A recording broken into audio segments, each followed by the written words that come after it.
Should you even go for 100%? Honestly, yes. This is one of those rare games where 100% completion doesn't feel like a chore. There's no brutal post-game grind, no insane difficulty spike, just steady progression and exploration. Most of it comes naturally if you're paying attention. But that's the catch. It only feels natural if you don't miss anything. And that's where most people go wrong. You cannot treat this like a game where you clean up things later. If you miss key investigation clues, or skip optional areas in the level, you don't get a second chance. So your mindset needs to change to this: before I leave this area, I need to be 100% sure I'm done. If you don't do that, the game will punish you quietly. On screen right now is everything you need to track.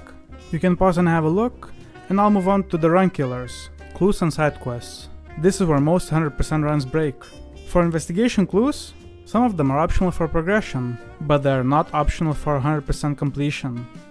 And the problem is simple: they're easy to miss if you just rush through the main path. Miss one, and you're basically locked into replaying the whole game later. And for the side quest, most of them are received and completed in the hub. And after you update your investigation board, the compass usually helps to locate the quest givers. But don't trust it completely. After every board update, manually talk to every major NPC in the hub. Every time. Because the systems will fail you when it matters most. For example, I missed the poster girl side quest from Timey Tumbler. One that never appeared on the compass. That's the kind of thing you want to avoid. And be extremely careful during the quest to catch a mocking mouse. There are 2 side quests in this section that do not appear on the compass at all. If you don't actively look for them, you will miss them. And one more important rule: side quests are tied to specific levels. If you leave the area without finishing them, they are gone. No warning, no recovery. I learned that the hard way in the burnt opera house, and it cost me nearly 5 hours of replaying. There are also 2 hidden interactions the game never fully highlights. First, during the saltwater Combozo quest in Walla Bay, there's a large hanging fish waiting to be found at the start of this quest. You need to physically walk up and kick it. No prompt, no indicator. Just do it. The next one is found after a certain mission. You'll see a BMP agitator outside of your office. He has a prompt to be punched, and it is required for 100% too. Now, there is kind of a safety net in place in the form of save slots. The game gives you 50 of them, so use them aggressively. A good habit is make a new manual save before leaving your office for any mission.